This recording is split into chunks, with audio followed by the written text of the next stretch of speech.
Hello guys, welcome to my channel.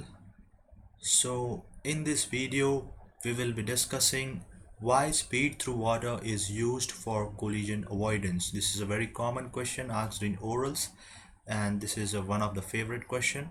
So let us see, now we have one own vessel and she is doing a course of, let's say, 000, and there is one target vessel, she is doing a course of, let's say, 180. Now, as we see, they are on a head-on situation, and let me put some strong currents here. Let's say I put strong easterly currents. So because of this, my ship's course made good will change because of the strong easterly currents. So let us assume that these are our course made goods for both the ships. So for a ship doing course of 000, let's say my course made good becomes 040, and for course of 180, let's say it becomes 140. Now, because of the strong easterly currents, the course made goods have changed. If I see this situation in radar, then tell me guys which rule applies. Now, most of them will, after just randomly seeing the radar, they will just tell that the situation is crossing situation. But this is completely wrong guys, because it's not a crossing situation.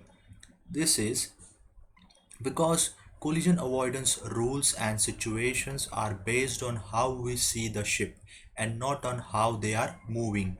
So this is here, the main reason is how we see the ship. It all depends on how we see the ship and not how the ship is moving. So let us go into a definition of head-on situation. Head-on situation is when you see a ship right ahead or nearly right ahead. That is when you see both her masthead lights in a line or nearly in a line and both of her side lights. So this is a definition of head-on situation. Now, same situation I am taking, the two vessels are here and this is, we have strong easterly currents.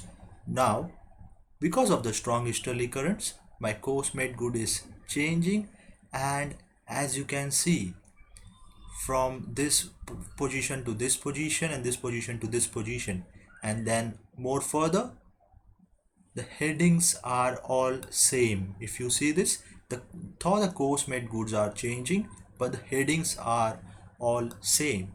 Because of this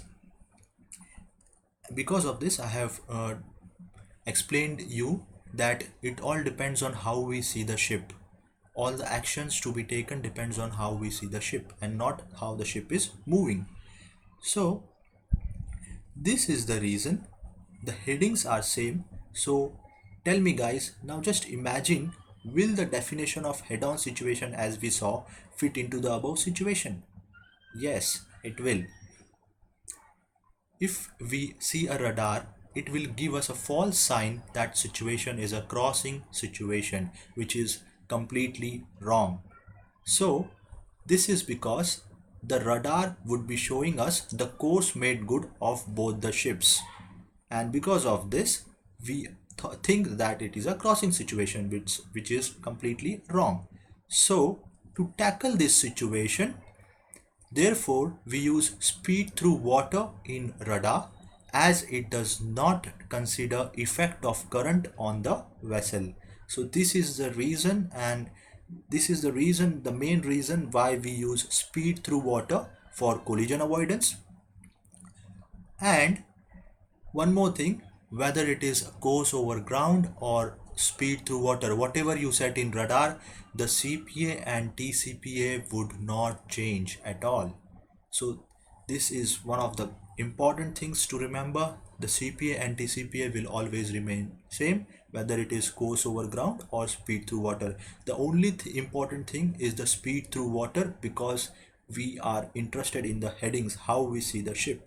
So this is the reason why we use speed through water, and this is the reason why CPA and TCPA would not change, because CPA and TCPA are calculated with range and bearing of target vessels.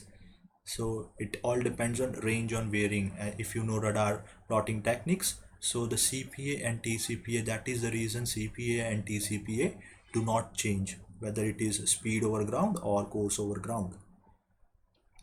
So this was it.